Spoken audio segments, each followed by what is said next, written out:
Now, the 30s. The 30s are probably most known for the Great Depression, the economic hard times that hit for essentially the entire decade.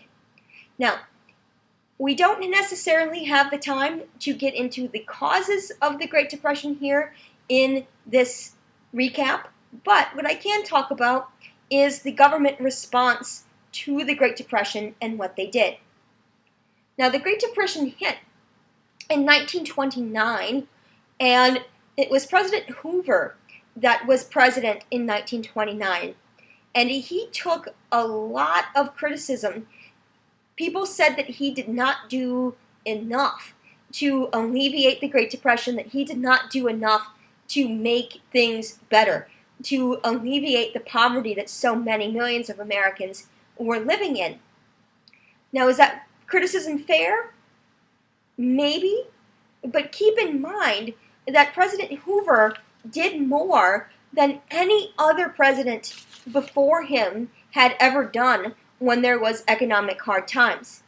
And it was not Hoover's belief that the government should step in entirely if there were economic hard times. In the election of 1932, Franklin Delano Roosevelt beat President Hoover, and Roosevelt had an entirely different philosophy. He believed that the government absolutely should step in, and that if the government had to spend more money than it was taking in to help fix the economy, then that was okay. Roosevelt ran in that election on his program that he called the New Deal. The New Deal was essentially his plan for getting the country out of the Great Depression. The country desperately wanted out of the Depression and desperately wanted someone who could fix things, and so, naturally, they voted for Roosevelt. Roosevelt believed in the 3 R's, as he put it: relief, recovery, and reform. Relief meaning you get relief to people, you help them out, you get them out of poverty. Recovery, that's simply economic recovery. You get the economy running at full power again. And reform. Make sure that something like this does not happen again. You reform certain things, you change some things, you bring in safeguards to make sure that it doesn't happen. Now, the New Deal was full of what people jokingly called alphabet soup, because a lot of the programs that Roosevelt got through Congress had acronyms. They were the AAA, the CCC, the NIRA, that kind of thing. And Roosevelt had a ton of programs, and I will recap some of the most important for you here, but make sure also that you are looking in the textbook for even more of them. The first of the big ones is the AAA, or the Agricultural Adjustment Act.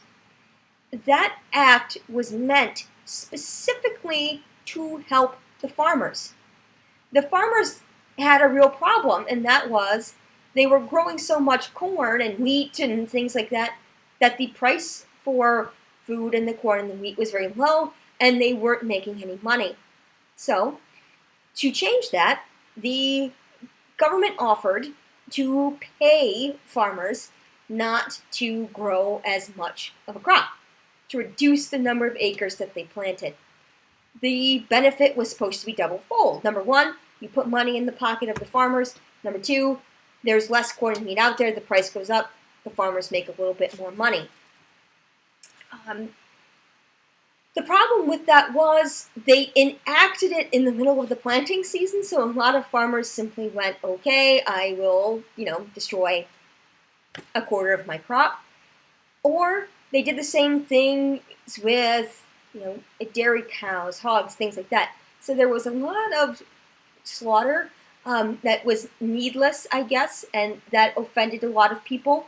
And a lot of people who were hungry said, hello, why are you destroying that food? Why couldn't you just give it away for free or something like that?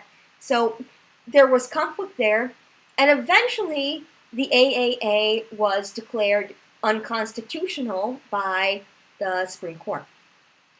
Another one that was super popular, the CCC, or better known as the Civilian Conservation Corps, and that's CORPS, like Marine Corps. And what it did is it hired young men to work on conservation projects. And not only did it hire them, but it gave them a place to stay, it gave them food. They had the CCC camps that cropped up all over. It was immensely popular because the workers were getting not only money but housing, and they were getting a lot of good projects done. So that's one that was very popular.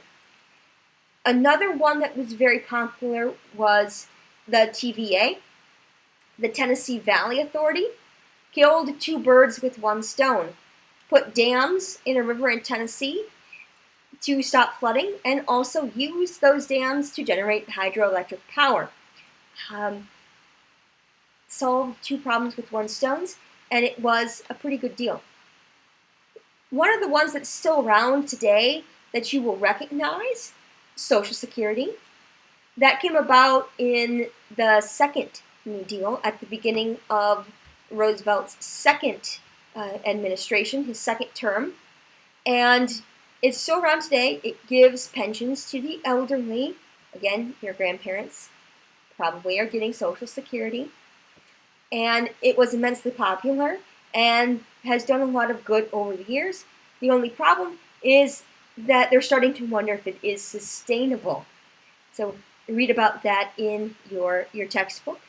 The other huge one is the NIRA, the National Industrial Recovery Act, meant to help the industry and the manufacturing and things like that, was also found unconstitutional at the end of the day.